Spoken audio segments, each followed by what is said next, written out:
ಎಲ್ಲರಿಗೂ ನಮಸ್ಕಾರ ಸ್ನೇಹಿತರೆ, ಎಲ್ಲರಿಗೂ ಕೂಡ ವೆಲ್ಕಮ್ ಬ್ಯಾಕ್ ಟು ಸಖತ್ ಸಮಾಚಾರ ಕನ್ನಡ ಯೂಟ್ಯೂಬ್ ಚಾನಲ್ಗೆ ನಿಮಗೆಲ್ಲರಿಗೂ ಪ್ರೀತಿಯ ಸ್ವಾಗತ. ಸ್ನೇಹಿತರೆ ಬಿಗ್ ಬಾಸ್ ಕನ್ನಡ ಸೀಸನ್ 11 ಇವತ್ತು 9ನೇ ವಾರದ ಒಂದು ಸೋಮವಾರದ ಸಂಚಿಕೆಯ ಮೊದಲನೇ ಪ್ರೋಮೋನ ಬಿಟ್ಟಿದ್ದಾರೆ. ಸ್ನೇಹಿತರೆ, ಈ ವಾರದ ಟಾಸ್ಕ್ಗೆ ಸಂಬಂಧಿಸಿದಂತೆ ಒಂದು ಪ್ರೋಮೋನ ಬಿಟ್ಟಿದ್ದಾರೆ.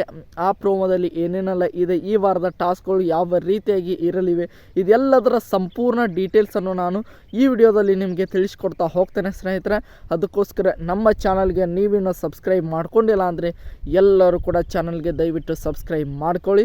ಹಾಗೆ ಪಕ್ಕದಲ್ಲಿರುವಂತಹ ಬೆಲ್ ಐಕನ್ನ ಕ್ಲಿಕ್ ಮಾಡೋದನ್ನು ಯಾವುದೇ ಕಾರಣಕ್ಕೂ ಮರೆಯಲಿಕ್ಕೆ ಹೋಗಬೇಡಿ. ಬನ್ನಿ ಸ್ನೇಹಿತರೆ, ವಿಡಿಯೋನ ಶುರು ಮಾಡೋಣ.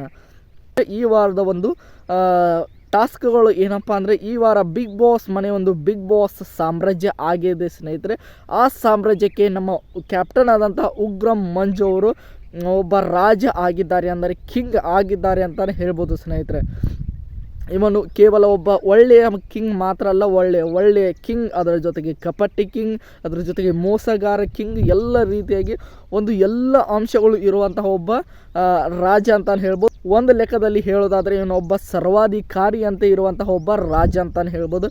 ಎಲ್ಲ ಗುಣಗಳು ಅವನಲ್ಲಿ ಹೆಚ್ಚಾಗಿವೆ. ಒಳ್ಳೆತನಕ್ಕಿಂತ ಕೆಟ್ಟತನವೇ ಅವನಲ್ಲಿ ಹೆಚ್ಚಾಗಿರುವ ಕಾರಣ ಅವನು ಹಲವಾರು ಜನರಿಗೆ ತಮ್ಮ ಆಸ್ಥಾನದಲ್ಲಿರುವಂತಹ ಎಲ್ಲ ಒಬ್ಬ ಸದಸ್ಯರಿಗೆ, ಅಂದರೆ ಬಿಗ್ ಬಾಸ್ ಸ್ಪರ್ಧಿಗಳಿಗೆ ಅವನು ಒಳ್ಳೆಯದು ಮಾಡೋದಕ್ಕಿಂತ ಅವರಿಗೆ ಹೆಚ್ಚಾಗಿ ಶಿಕ್ಷೆಯನ್ನೇ ಕೊಡುವುದೇ ಅವನ ಕರ್ತವ್ಯವಾಗಿದೆ. ಸ್ನೇಹಿತರೆ, ಅಲ್ಲಿ ನೋಡ್ತಾ ಇರ್ಬೋದು, ಚೈತ್ರ ಕುಂದಾಪುರ ಆಗಿರಲಿ, ಹಲವಾರು ಜನರಿಗೆ ಬಸ್ಕಿ ಹೊಡೆಸೋದಾಗಿರಲಿ, ಸೇಬು ಹಣ್ಣನ್ನು ಅವರ ಬಾಯಲ್ಲಿ ಇಡಿಸೋದಾಗಿರಲಿ, ಎಲ್ಲ ರೀತಿಯಾಗಿ ಎಲ್ಲ ಬಿಗ್ ಬಾಸ್ ಸ್ಪರ್ಧಿಗಳಿಗೆ ಒಂದು ಕೋಪವನ್ನು ತರುವಂತಹ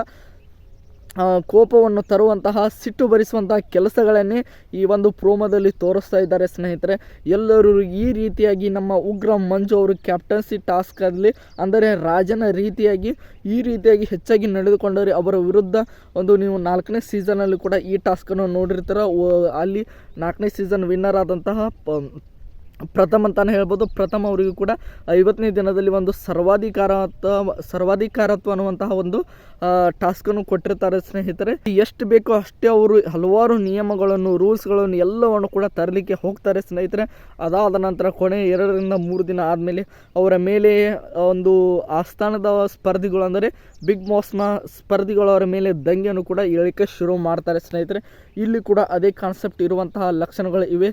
ನೋಡೋಣ, ರಾಜನ ವಿರುದ್ಧವೇ ದಂಗೆ ಹೇಳ್ತಾರ ಅಥವಾ ರಾಜನೇ ಬದಲಾಗ್ತಾನ, ಯಾವ ರೀತಿಯಾಗಿ ಈ ಒಂದು ಟಾಸ್ಕನ್ನು ಉಗ್ರ ಮಂಜು ಅವರು ತೆಗೆದುಕೊಂಡು ಹೋಗ್ತಾರೆ ಎಂಬುದನ್ನು ಕೂಡ ನಾವು ವೇಟ್ ಮಾಡಿ ನೋಡೋಣ. ಸ್ನೇಹಿತರೆ, ತುಂಬಾ ಒಂದು ಇಂಟ್ರೆಸ್ಟಿಂಗ್ ಆಗಿರುವಂತಹ ಒಂದು ಕ್ಯಾರೆಕ್ಟರ್ ಅವರಿಗೆ ಕೊಟ್ಟಿದ್ದಾರೆ. ಯಾಕೆಂದರೆ ಅವರು ಉಗ್ರ ಮಂಜು ಇರುವ ರೀತಿಯೇ ಹಾಗೆ, ಅದರ ಜೊತೆಗೆ ಅವರಿಗೆ ಕೊಟ್ಟಂತಹ ರೋಲ್ ಕೂಡ ಹಾಗೆ ಇದೆ ಅನ್ನುವಂತಹ ಒಂದು ಮಾಹಿತಿ ಬಂದಿದೆ. ಸ್ನೇಹಿತರೆ, ಯಾವ ರೀತಿಯಾಗಿ ಉಗ್ರ ಮಂಜು ಅವರು ಈ ಟಾಸ್ಕನ್ನು ಅವರ ಹೆಗಲ ಮೇಲೆ ಇಟ್ಟುಕೊಂಡು ತೆಗೆದುಕೊಂಡು ಹೋಗ್ತಾರೆ ಅಂತ ನಾವೆಲ್ಲರೂ ಕೂಡ ವೇಟ್ ಮಾಡಿ ನೋಡೋಣ ಅಂತ ಹೇಳ್ತಾ ಈ ವಿಡಿಯೋನ ಮುಗಿಸ್ತಾ ಇದ್ದೀನಿ. ಸ್ನೇಹಿತರೆ, ಎಲ್ಲರಿಗೂ ಕೂಡ ಧನ್ಯವಾದಗಳು. ಹೀಗೆ ಸಪೋರ್ಟ್ ಮಾಡ್ತಾಯಿರಿ, ಲೈಕ್ ಮಾಡಿ, ಶೇರ್ ಮಾಡಿ, ಹಾಗೆ ಸಬ್ಸ್ಕ್ರೈಬ್ ಮಾಡ್ಕೊಳ್ಳಿ. ಮುಂದಿನ ವಿಡಿಯೋದಲ್ಲಿ ಸಿಗೋಣ. ಎಲ್ಲರಿಗೂ ಕೂಡ ಧನ್ಯವಾದಗಳು.